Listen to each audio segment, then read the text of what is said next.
Hey guys, EDDBUD here. Today I'm going to try and debunk some common running shoe myths.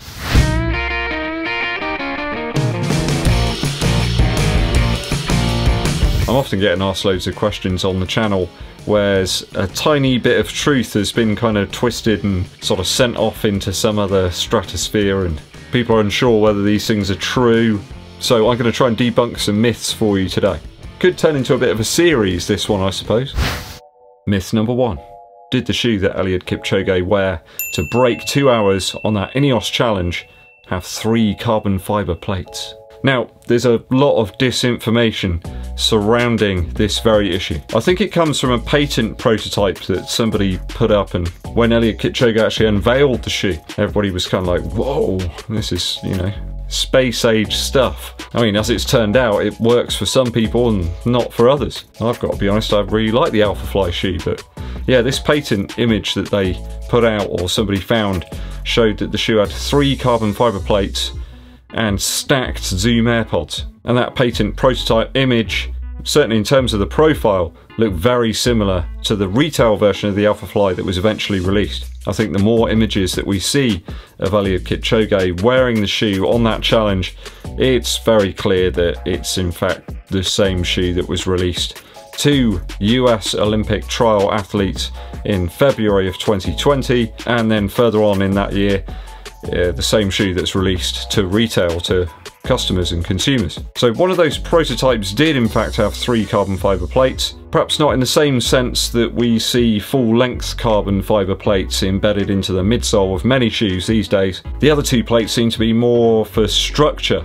to try and provide some sort of surface for those Zoom AirPods to kind of stick to provide some glue. I guess almost like a sandwich situation, I suppose. So that 3-plate version was supposed to have stacked Zoom AirPods in the forefoot. It looks like the same ones that we saw in the actual retail version of the shoe, but just stacked on top of each other, with that middle plate helping to give some structure between the pods. So a full-length plate and then 2 other plates that kind of tail off as they get towards the sort of midfoot area. They only go a little way back past the ball of the foot. I think a few media outlets ran with the story that this shoe had 3 carbon fibre plates and didn't really do an awful lot of research into it and put it out there, and that kept the story going. See how easy it is to spread a rumour? As it turned out, the shoe that Eliud did in fact use that day was the one with the 2 AirPods and the full-length plate. And of course he did the challenge in under 2 hours, probably nothing to do with the shoe, it was just to do with the man. So to answer the question, did Eliud Kipchoge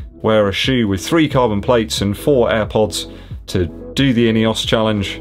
The answer is no, he didn't. Well, as far as we know, I'm almost certain that that shoe is just the retail one. It really does help the channel out if you'd hit that subscribe button and click the bell below for notifications of when we launch those new videos, and also help boost this video up in terms of the YouTube algorithm by giving it a thumbs up like. Myth 2. Switching and rotating running shoes too often will injure you. Now, a lot of people really enjoy just running in the same shoe every day. I can understand that. It kind of reminds me a little bit of that Facebook group called The Same Picture of Jeff Goldblum Every Day. I love that Facebook group. It's brilliant. The comments are just the same every day. They comment the same things. It's brilliant. From personal experience, of course, being a man of many shoes, I've got to say the statement I think is a myth. It's not true. Touching wood while I say this. Maybe I'm lucky, I haven't got a rabbit's foot or a 4-leaf clover or anything like that, but I don't seem to ever get injured. I take my preparation and recovery very seriously. Yeah, I know when to go easy. I'm rotating between loads of different running shoes all the time, different drops. I mean, one day I went from 0 to 10 and I had no issues. Different midsole types, different foams, stack heights, weights, all that stuff, and it doesn't really seem to affect me all that much. I think actually using the heavier shoes and the different drops has actually made my ankles and my muscles stronger. My feet feel a lot more robust these days.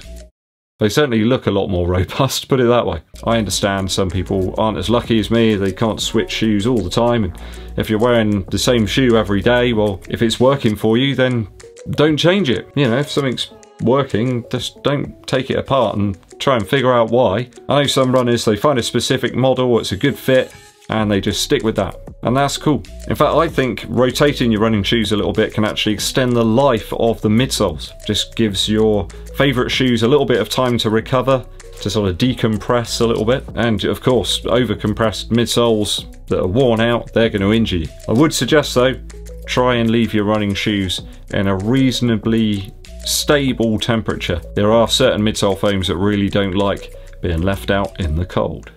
Myth 3. Certain running shoes will make you run faster. What a load of old hogwash. We've all worn a new shoe, haven't we? And thought, wow, this is a fast shoe. It makes me run really fast. I can run faster than ever. It's all in here, isn't it? Well, to a point, I suppose. Certain shoes will sort of promote perhaps a faster cadence. They'll fatigue you perhaps a tiny bit less than others. But we all know a shoe isn't going to provide you with a PR, is it? It's putting in the hard work. That's what gets it. The shoe might help. In fact, the best shoes are kind of transparent. It's a little bit like guitar effects pedals. Some of the really great ones don't change your signal all that much. They just sort of embellish it, add something, a tiny little bit.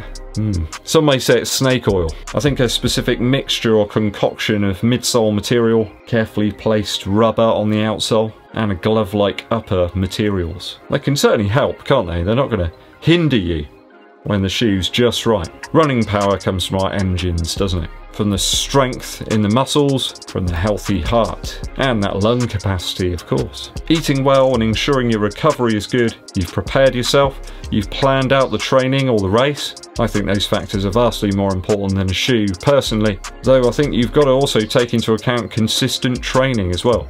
If you know that you've trained, you've put the work in, you put the hours in, you've done the miles, it'll probably work out for you. Things like the Rebel 2, you know, they're very soft, very cushioned, very light as well. They really do feel like perhaps you're running faster than you would normally run, but I think sometimes it is a bit of a psychological trick. So to debunk the myth here, I think yes, actually certain shoes can help you to run faster, but no shoe's going to run the miles or the kilometers for you. You've got to hit the paces, haven't you? You've got to hit those paces, and the shoe isn't going to magically do that for you. Now, this is one I actually spend quite a lot of time thinking about and researching into. It's something that I find really interesting. Are men's and women's running shoes the same, but just in different colours? I'll tell you now, I think that they definitely are not the same. I think certain companies, certain models and manufacturers, in fact, do spend quite a lot of time tinkering and just changing and customising running shoes, I suppose, to men's and women's feet. Many brands specifically alter their models to better suit the typically smaller, narrower and lower volume feet of ladies. I mean, the air units that are in the forefoot area of the Pegasus 37 and 38 are changed depending whether you get the men's or the women's version.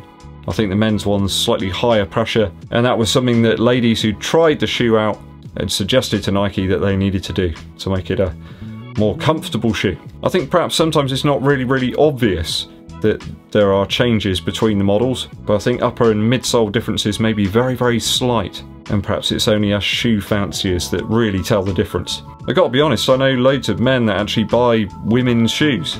They just find they fit better. They might have narrower feet. And of course there's lots of ladies that might have slightly larger feet and they prefer a men's shoe. It's just got a little bit more width for them. That aside, some shoes are in fact released as unisex models. I have noticed that the Alphafly Next Percent and the Vaporfly Next Percent 2 are listed as unisex shoes. You've got the men's and women's sizing on the box. It gives you a little bit more information as to how the shoe size scaling works between men's and women's shoes. All in all, I think the best advice I can give there is if the shoe fits, wear it. Don't worry if it's a men's or a women's shoe. If it works for you, you know, just go for it. Who cares? Just enjoy yourselves. Though sadly for me, I don't think I'll ever be able to try too many women's variations of these shoes because being a size 11 UK, it's just not possible. They don't really seem to make women's shoes up to the corresponding size. On the Next Percent 2 box there, it says UK women's 11.5 is slightly longer in terms of the shoe length. I'm not entirely sure how that works. Looks like there's 0.5 of a centimetre difference between a UK 11.5 men's and a 11.5 women's. I'm not entirely sure how that works. If anybody knows, let me know in the comments. So that takes care of a few myths, so hopefully I've busted them for you. If you've got any other questions, any other myths that you want me to debunk, let me know down in the comments and I'll do another episode in the near future. Musical interlude incoming. I've dipped back into the catalogue of Mac DeMarco. This one from 2019, it's called Here Comes the Cowboy. There's a really laid back vibe on this one. I found it's been really nice to listen to this week, and I've wanted to really calm my mind and just chill out. One of my favourite tracks here is Preoccupied. It's got a really wispy, laid back vocal and a beautiful, beautiful guitar line on the chorus section. Another favourite of mine on this album is called On the Square, with its piano driven tune. Then you've got these detuned synth parts as well that almost make you feel like you're looking across a square and there's a load of heat haze and everything's kind of sort of transitioning and moving in and out. Maybe I'm still a bit delirious from earlier in the week, who knows. There's a tinge of sadness about On the Square. I can't quite put my finger on it. It's actually a bit like that with Mac DeMarco tunes. When you see interviews with the guy, sort of this clowny, sort of funny type figure, but when you listen to the music, it's quite a different story. You get a very distinct undertone of sadness there. He's an odd guy, but I like him. There was a guy who told me the other day I'm sort of like the Mac DeMarco of running shoe reviews, and I took it as a compliment because Mac DeMarco's awesome. You know, he tells it like it is, but his approach is, you know, very, very individual. Go and check that one out, guys. Here Comes the Cowboy by Mac DeMarco. Righty ho. It's time for some rest and relaxation. Much needed this week. Hope you've enjoyed the video today, guys. If you haven't done so already, please hit that subscribe button and click the bell below for notifications when I launch those new videos for you. It also really helps the channel out in terms of that YouTube algorithm if you give this video a thumbs up like and also share it with your running buddies. Thanks for joining me today. My name's EDDBUD and I'll be seeing you